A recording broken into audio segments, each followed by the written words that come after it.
Hey everyone, welcome to Karenology.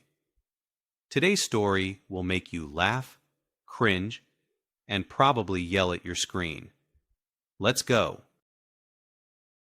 They told me I'd be coming home to a hero's welcome. That's what the colonel said when he clapped me on the shoulder. The kind of gesture men use when they don't know how to say thank you. But when my boots hit the dirt road of my grandfather's farm, it wasn't pride I felt. It was confusion. Then fury. There was a gate. A shiny metal gate where our old wood fence used to be. Beyond it, neat little pastel homes lined up like dolls on a shelf. Lawns too green to be real. Flags flapping that had nothing to do with country, only with rules. There was a sign, too. Ridgeview Lakes, a private community. Homeowner Association. Rules strictly enforced. I got out of the truck. Gravel crunched under my boots. A rent-a-cop stepped out of a little booth, chewing something like he had all day. He saw my duffel and uniform and still raised a hand. "Sir, this is a private, This was my land," I said. "My family's land.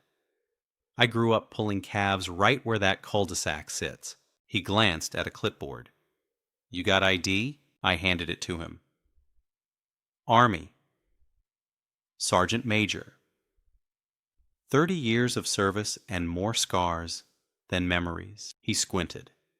"Doesn't say anything about ownership." "No," I said, voice flat, because I didn't think I had to bring my deed back from a war zone. The man stepped back, but not far. "Look, sir, maybe you should talk to the Homeowner Association office. There's a number on the sign." My fingers curled. I saw the spot where our old barn used to be. A model home stood there now. Plastic flowers in fake planters. "I'll find it myself." I didn't get far. 2 more security guards pulled up in a golf cart and parked sideways like they were corralling livestock. Let's not make this worse, sir," one said. "You're scaring the residents." "Residents?" I snapped. "My grandma died in that house. You think some retiree from Phoenix scares me?" Still, I backed off. Not because I was afraid, because I knew how this game worked. Too many stripes on my arm to throw the first punch now. Later that night, I parked by the old gas station on the highway and called my sister, Linda. They sold it, John," she said, her voice thin. "They said you were gone too long. They filed some kind of default. I didn't know what to do. I thought the taxes were paid." "You paid them? You told me." "I did. But there was a notice. Something about a lien. I called and they said it was a mistake, but then the Homeowner Association showed up with papers and threats.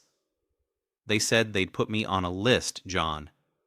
Said I'd lose custody of Lily." Silence. I could hear her crying. I didn't cry. I felt it, though. In my teeth. In my ribs. Like I'd been punched somewhere soft and deep. I'll fix it," I said, staring into the dark. "I don't care what it takes. I'm going to fix this." And right then, I knew this wasn't a mistake. It was a message.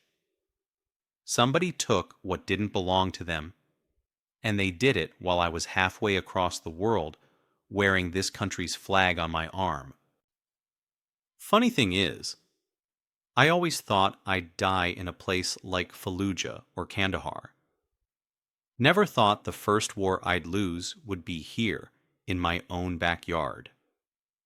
But they didn't count on me coming back angry, and they sure as hell didn't count on me coming back prepared. The next morning, I drove into town with the kind of stillness that comes after a battlefield goes quiet. My truck older than most of the houses in that subdivision, growled along Main Street like it still had something to prove. I parked across from the courthouse, the same one where my dad paid property taxes every damn April without fail. Inside, the walls smelled like old ink and floor wax. Same clerk behind the window. Missy Wilkins. She used to sneak me candy when I'd come with Dad as a kid. Now she barely looked up. Can I help you?" she asked, her nails clacking across the keyboard like angry locusts. I need a copy of the deed to 213 Maple Ridge. It was my grandfather's, then mine." She typed, paused. Her face did a twitch. That parcel's no longer listed under McCarthy. Transferred 12 months ago. New owner, Ridgeview Development, LLC. That's not possible. There was no sale." She blinked. "Well, according to this, it was auctioned due to unpaid property taxes. State took possession, then sold it to the developer." I leaned in. "My sister paid those taxes. I have the receipts." Missy lowered her voice. "Then you need to talk to the assessor's office. But between you and me, you're not the first one this has happened to." My stomach dropped. Outside, the sun looked harsher than usual. I called Linda again. I'll meet you," she said. "But not at your place. Not anymore." We met at the back of a diner off Highway 9. She looked older. Her shoulders curled forward, like the weight of everything she'd carried had finally sunk into her bones. Why didn't you tell me sooner?" I asked. "I tried, John, but everything got so fast, and they were everywhere. Men in polos, papers, smiles that didn't reach their eyes. One of them came to Lily's school, said they were doing a community safety audit. She's 7, John." I didn't say anything, just pushed my coffee aside. The burn in my chest wasn't caffeine. "I went to the sheriff," she continued. "He said his hands were tied, that the Homeowner Association had legal standing, but I could tell he didn't believe a word of it. He looked scared of a neighborhood committee. I needed more than rumors. I needed proof, and I knew someone who might have it. Tom Hunter lived in a trailer outside county lines. Used to be my commanding officer.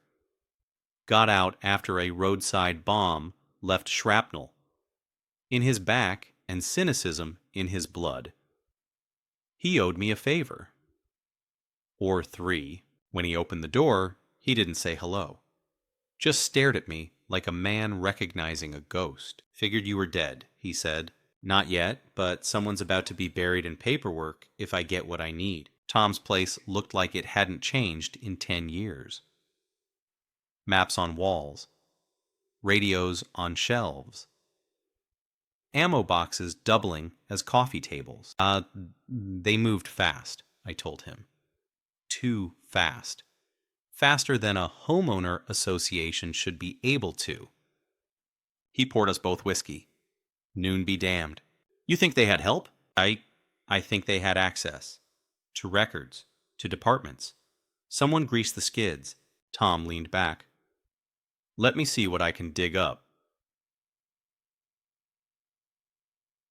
That night, I stayed in my truck, parked at the edge of Ridgeview. Watched the lights in the houses that sat where my memories used to live. No one knew I was there.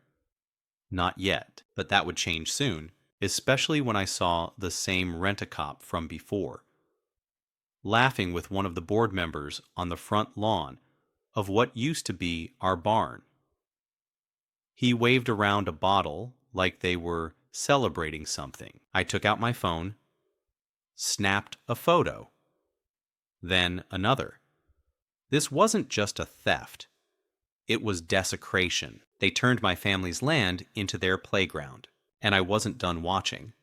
Not yet, because sometimes the best way to prepare for war is to let your enemy think they've already won.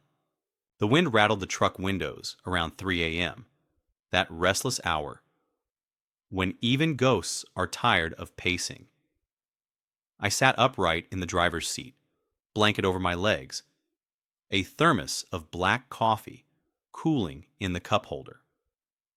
From my angle, I could see the Ridgeview cul-de-sac in perfect symmetry.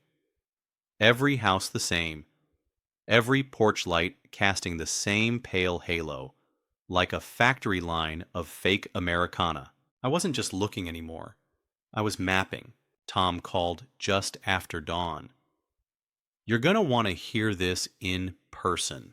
I drove straight to his trailer. He met me outside with a manila folder, so thick it looked like it had muscle. Ridgeview Development isn't just some local contractor, he said. It's a front. Shell companies nested like Russian dolls, but dig deep enough and you hit real names. One of them is on the county board.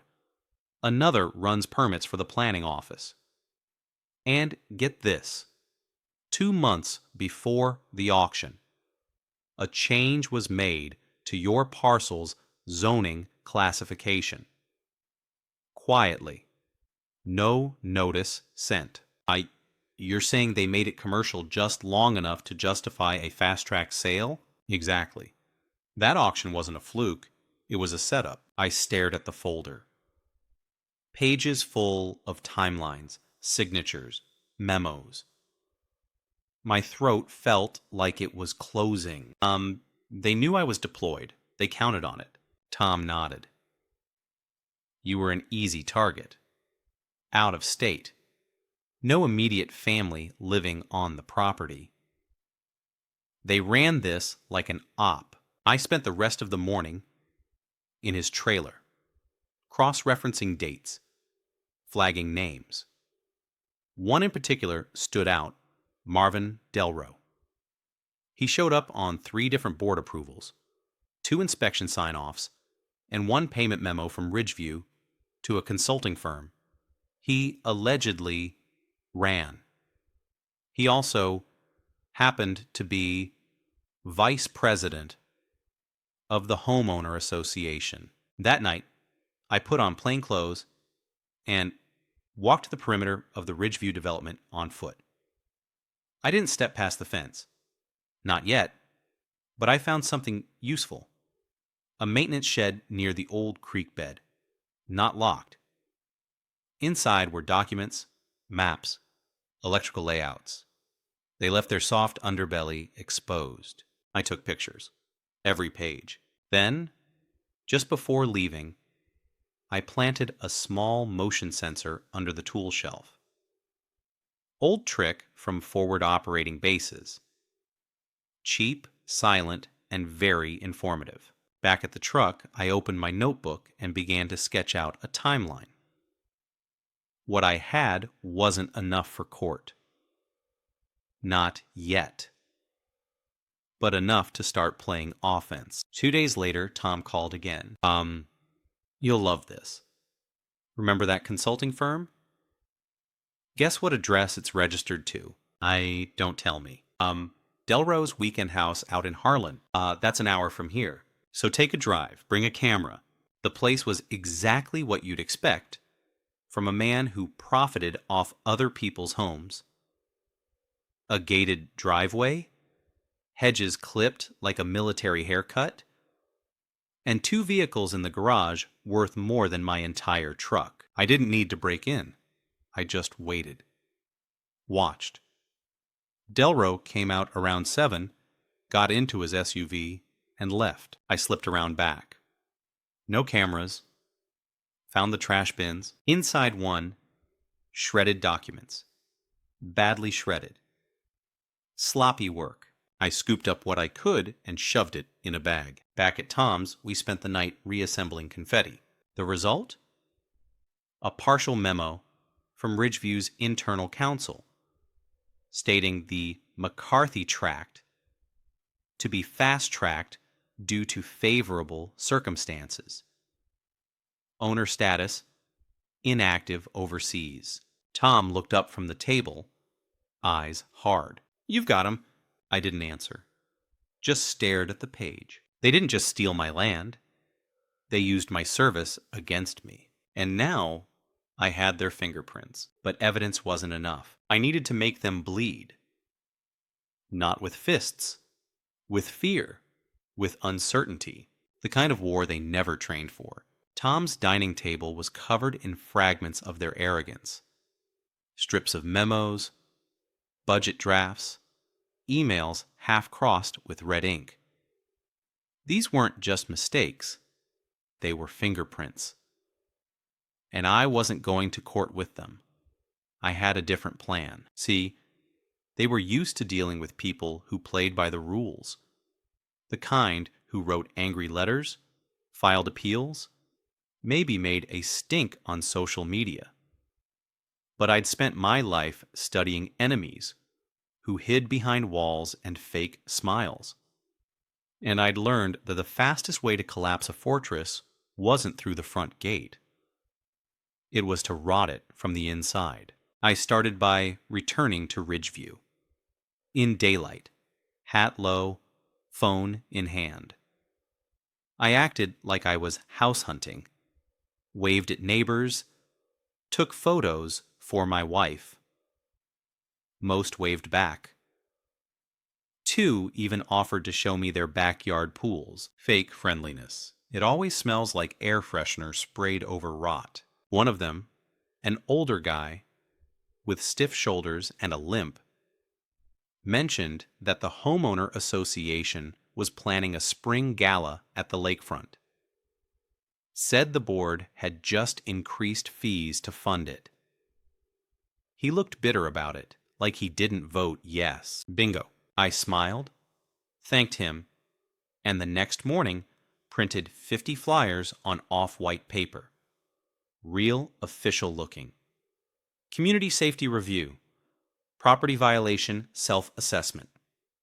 I stuck the Homeowner Association's logo up top, made up a few checklists, and signed it with the name of their actual treasurer. I hand-delivered them to Ridgeview mailboxes at dawn, hood up, steps quiet. By noon, half the neighborhood was calling the office. I waited across the road with a long lens and snapped shots of the chaos. Staff running in and out. Board members arguing on the sidewalk. Karen types with arms crossed and fury in their throats. Tom laughed when I showed him the photos. "You just turned their hive against itself." "Not enough," I said. "I want Delro sweating. I want him second-guessing every shadow." I sent an anonymous email to the Ridgeview board using a spoofed address. Ridgeview Oversight Proton Mail. Calm. Subject line: "You're being watched." No body text. Just a photo of Delro's backyard, taken from the tree line. The next night, I went back to the maintenance shed. My motion sensor had pinged earlier. Someone had been inside. I found the toolbox rearranged, a drawer open. They knew someone was snooping. Good. Under the cover of dark, I planted a second device. This one with a microphone. Not fancy, just enough to catch a conversation. By the time I got back to Tom's, the sheriff was sitting on his porch. Sheriff Adkins. Gray hair, tall, always looked like he'd just been told a joke he didn't like. He turned when I stepped out. "John," he said flat, "you've been busy." "I've been observant." You know they filed a report about a possible stalker? Got your truck's description? Am I being charged?" He paused. "No, not yet. But you're walking a fine line. And some of these folks, they're connected. Don't go picking fights you can't win." "Not these. That's the difference between you and me," I said. "I never pick fights. I finish them." He didn't like that. But he didn't stop me. After he left, Tom handed me a small USB. The mic caught something. We plugged it in. Voices. Two men, one of them Delro. Star.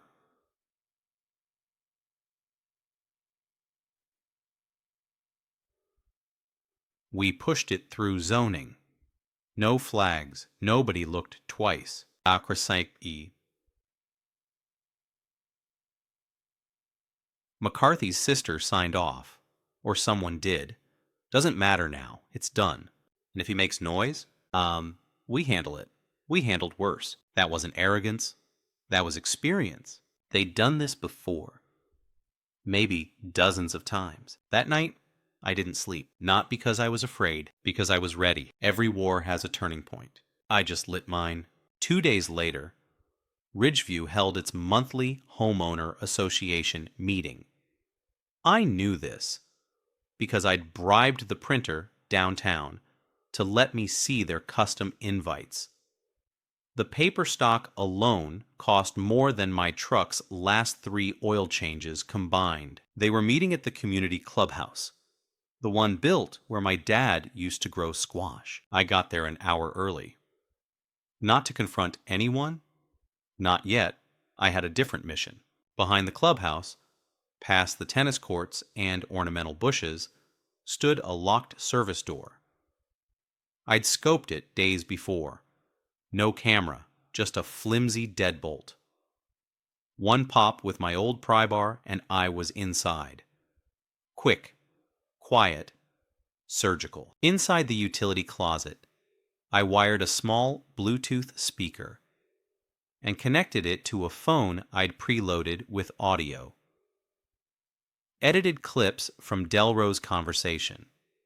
Masked, layered, echoed. Just enough to rattle. Then I slipped out. Back to my truck. Parked with a clear view. At 7:14 p.m. sharp, the lights inside the clubhouse flicked on.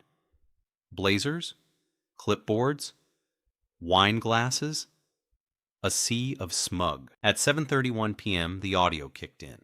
And he won't be a problem. Nobody will know. We've done this before. I couldn't hear it from the truck, but I saw the reaction. One woman dropped her glass. A man stood up fast, chair scraping loud. Delro turned white, looked toward the walls like they were watching him back. At 7:34, the speaker shut off. Scheduled. Precise. I smiled.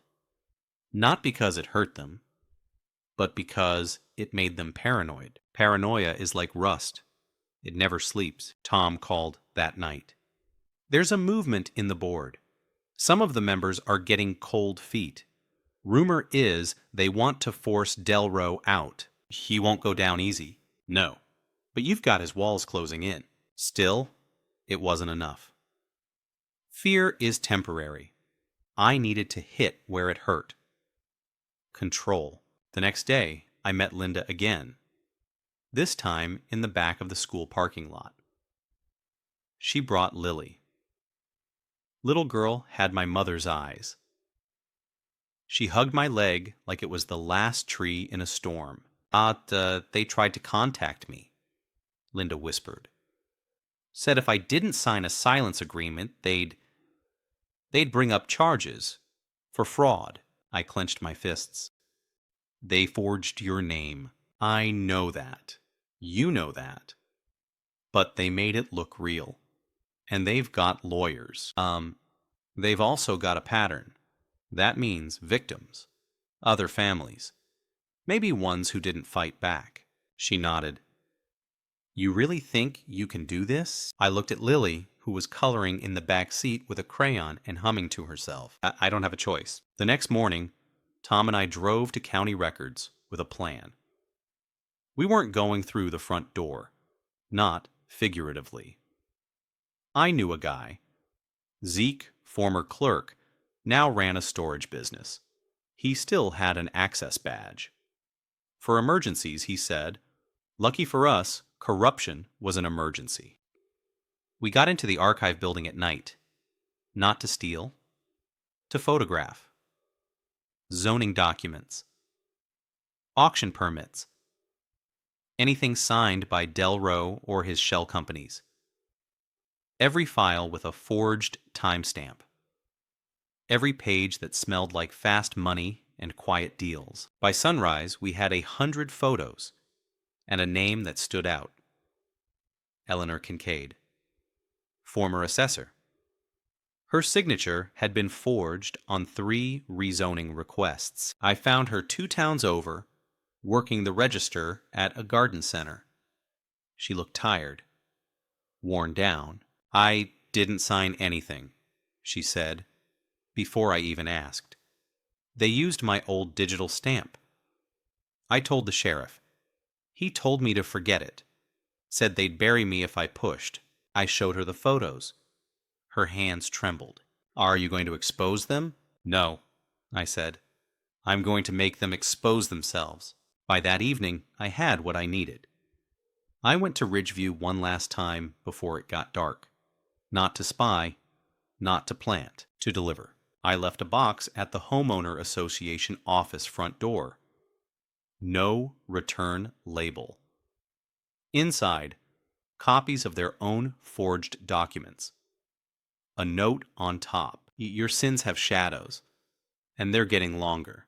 Then I waited, because the next move wouldn't be mine. It would be theirs. And desperate people always move loudest when they think they're still in control. I didn't have to wait long. 2 days after I dropped that box, someone torched Tom's mailbox. It wasn't subtle. Red gas can left on the curb, still dripping. A flare shoved into a wad of oily rags. The fire didn't spread past the post, but it sent the message loud and clear. "We see you. Back off." Tom stood beside the smoldering wood with his arms crossed, jaw tight. "You think this was Delro?" "I think it was someone trying to impress him."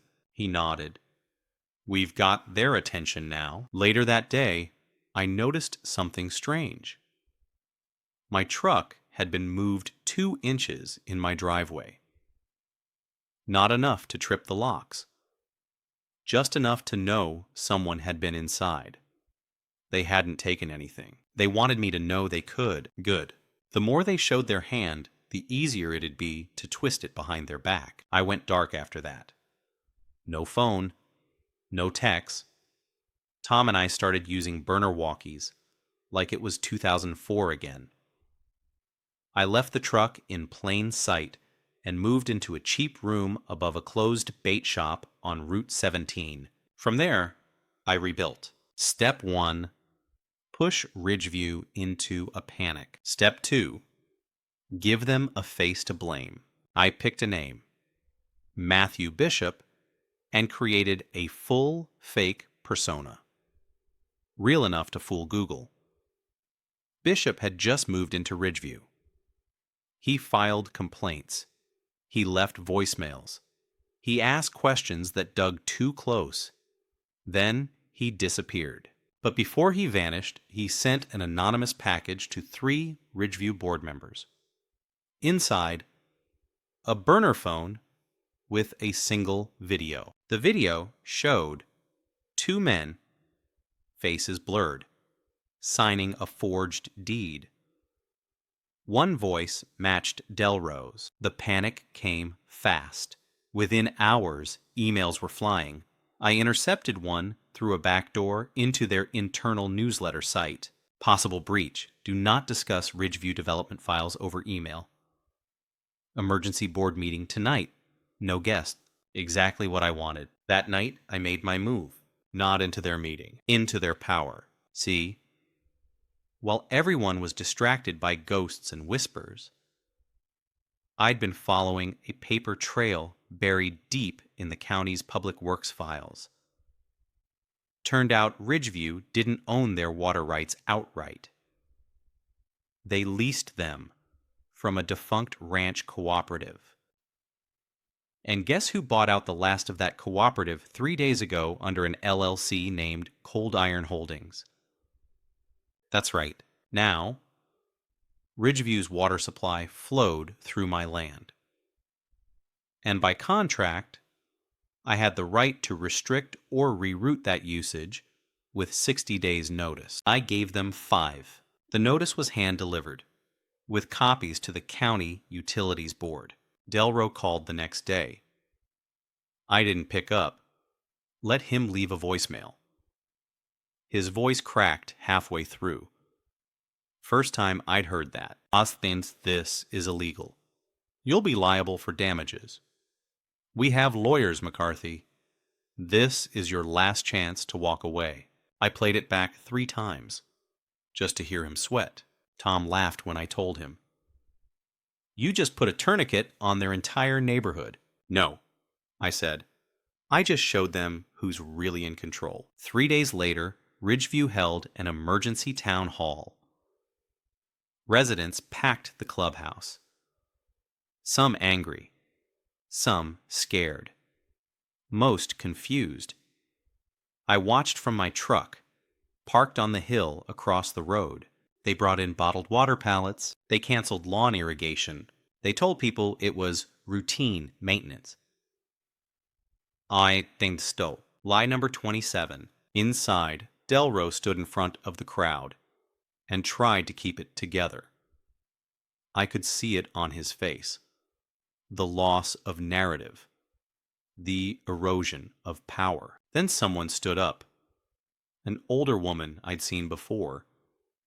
The one with the limp. She asked the question I'd planted days earlier through a fake social media post. Why did you build this place on leased land? Didn't you say we owned everything outright?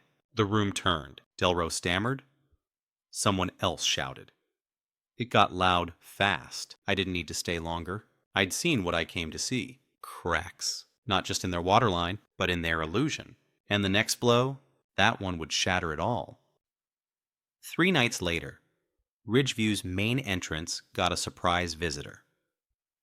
A big rig, no company logo, just matte black paint and Montana plates, rolled up to the gate like it owned the place. The guards waved, confused, as the driver, a wiry man with aviator glasses and a permanent chew in his cheek, handed over a clipboard and said, Water filtration unit, emergency install. You folks ordered redundancy, right? The guards hesitated, but the paperwork looked real. The truck had numbers, seals. Clipboards make miracles. By the time someone from the Homeowner Association board called the gate to question it, the rig was already halfway through the central loop. The driver pulled up beside the Ridgeview pump station, the same one quietly supplied by my newly acquired water rights, and began unloading. Not a filtration unit, a decoy, a full-scale, industrial-looking prop, wrapped in tarps and warning stickers. Residents came out in slippers and lawn chairs to gawk. Kids asked if it was for NASA, and while everyone watched the distraction, Tom and I slipped through the utility corridor behind Lot de Chasseur 12 with a different kind of package. A relay override system. It didn't take long. We knew the schematics. We'd studied them for weeks. By dawn, Ridgeview's primary water management interface didn't report to the board anymore. It reported to me, not to shut them off. No, that would be too fast. But from that moment forward, every ounce of water that flowed into Ridgeview was at my discretion. And the meter didn't just count gallons, it counted time. By the following Monday, residents were asking questions. Bills had jumped. Pressure was erratic. Someone's irrigation system backfired and flooded their garage. The HOA blamed faulty sensors, but rumors were spreading. Fast. Delro looked more ragged every day. I saw him from my perch outside the fence, pacing his porch like a caged executive. The control was slipping, but I needed one more lever. So I went back to Eleanor. She met me after hours, in the greenhouse behind the garden center. Between tomato vines and aloe pots, she handed me a thumb drive. Atsam. This is the original zoning ledger, she whispered, before they scrubbed it. It has timestamps, authorizations. They changed it 4 times in 3 months. That's illegal, John. I nodded. I'm not taking it to the police. Then what are you? I'm going to make them destroy themselves with it. She didn't understand. Not yet. That night, I created a clone of Ridgeview's internal board login page. Identical? Perfect. Tom hosted it on a hidden mirror site. Then I sent Delro a link from an anonymous tip email. Subject: thought you'd want to see this. Body: one of your board members has been talking. Here's what they leaked. He clicked it. Of course he did. And when he logged in with his real credentials, he triggered a script that copied his full access profile. Not for blackmail, for rewriting. Within 24 hours, we'd used his admin rights to schedule a fake emergency vote among the board. A proposal to dissolve Ridgeview's legal entity due to financial liability. Then we leaked the vote log to a public real estate forum. Didn't matter if it was real. The perception was real. And in places like Ridgeview, perception is currency. Property values dipped. Realtors panicked. Owners started calling title agencies, asking questions, canceling listings. The neighborhood started to smell like fear. Not enough to collapse them, but enough to make them start digging their own hole. By Thursday, I got a call on the burner. Not from Delro, from his lawyer. Mr. McCarthy, our client is willing to make an offer. Quietly. Return of land, compensation, NDA, you understand. I let the silence stretch. He's willing to be generous. If this ends now. I stared out the window at the dark ridge beyond town. My family's land was up there, under someone else's paint and pavement. Tell him no, I said. Tell him I'm not selling. I'm reclaiming. I hung up. This wasn't about money. It never was. The only thing left to take from them was everything else they still thought they owned. I never expected the collapse to start with a bake sale. Saturday morning, Ridgeview held its Spring Gala fundraiser at the Lakeside Pavilion. A half-hearted attempt to restore normalcy, or at least look like they hadn't completely lost control. Balloons, folding tables, cupcakes. The smell of desperation baked into every frosted swirl. I watched from a shaded hill, binoculars in one hand, thermos in the other. Delro was there, of course. Forced smile, constant checking of his phone. He moved like a man waiting for the ground to betray him, and it did. At 11:47 a.m., just as a woman in pearls was announcing raffle winners, a man with a clipboard marched onto the stage, county insignia on his jacket. He wasn't part of the Homeowner Association. He was with the Office of Environmental Utilities. Tom and I had sent an anonymous tip about water diversion anomalies. Not to accuse, just to prompt a routine compliance inspection. The official spoke to Delro. Quiet at first, then not so quiet. The mic on stage picked up fragments. Unauthorized rerouting, unaccounted usage, potential liability. The crowd shifted. Someone dropped a cupcake. Delro's smile cracked like old paint. He tried to usher the man off stage, but the official handed him a yellow document and turned toward the mic. So, this site is under temporary review due to municipal violations. Residents are advised to conserve water and direct inquiries to the county office. No one clapped. By 12:30, the gala was over. Residents left in silence. I watched them walk to their designer homes with drooping balloons and questions in their eyes. For the first time, they looked less like a gated community and more like people who'd been sold a lie. I called Linda that evening, told her what happened. She was quiet a long time. Does this mean it's over? She finally asked. Almost, I said. One more piece. The last piece wasn't proof. It was pain. I needed Delro to feel what I felt the day I stood at my family's gate and saw someone else's name on it. So I gave him a taste. Sunday morning, I posted a fake internal memo on a local business bulletin board, meant to look like a leak from Ridgeview's own offices. It hinted that the board planned to pass emergency bylaws, allowing seizure of non-compliant properties to cover fines. It was a lie, but it was crafted like truth. The community forum exploded. Within hours, half a dozen homeowners emailed Delro demanding answers.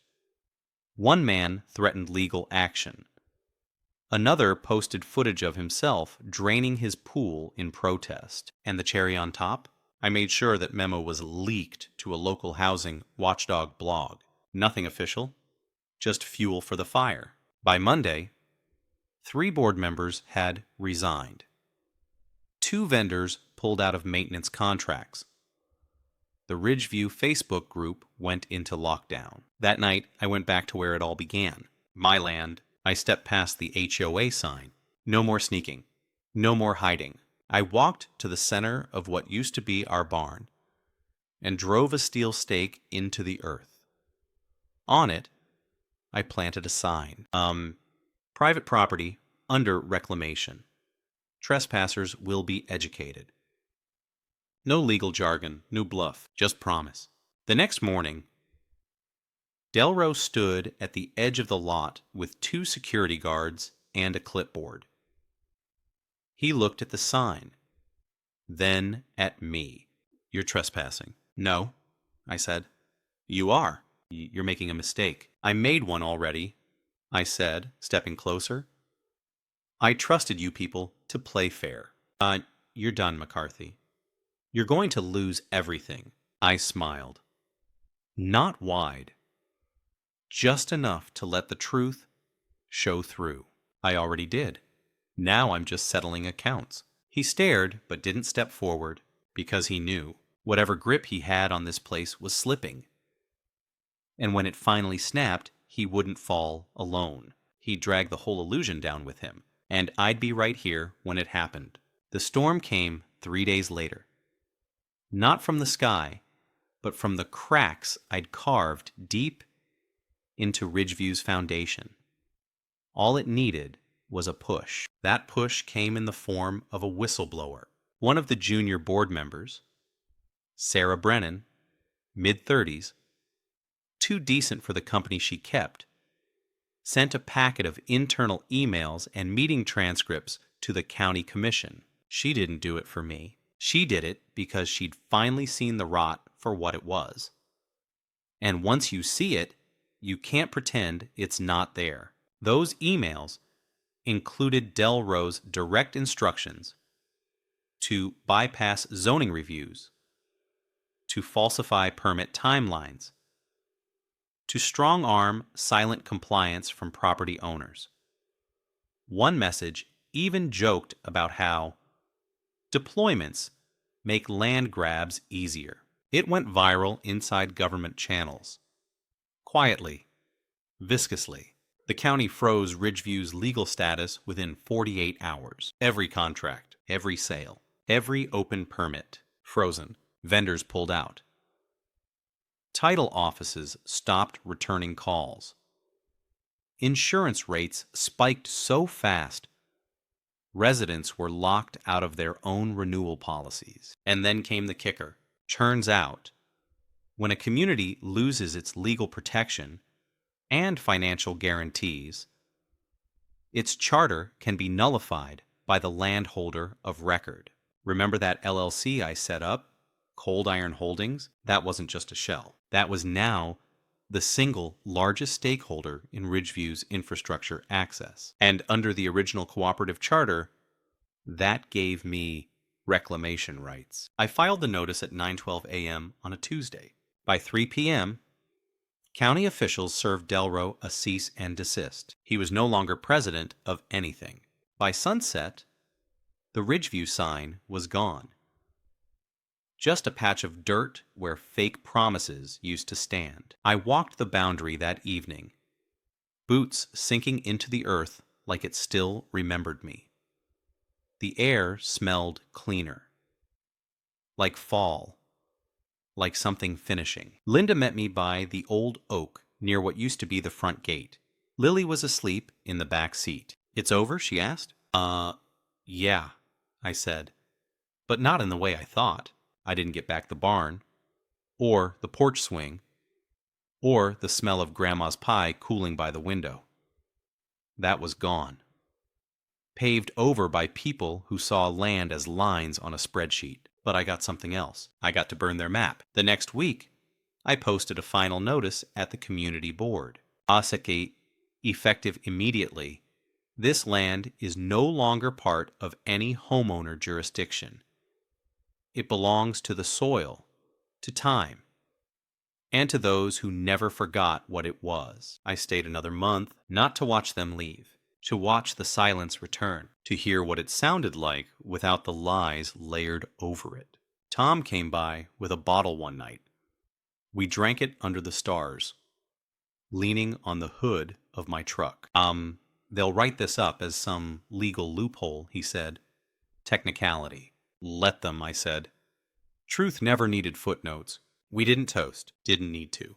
The wind did it for us. Somewhere in the distance, I heard an engine stutter, a door slam, a moving van shift into reverse. One by one, they left, and the land remembered its name again.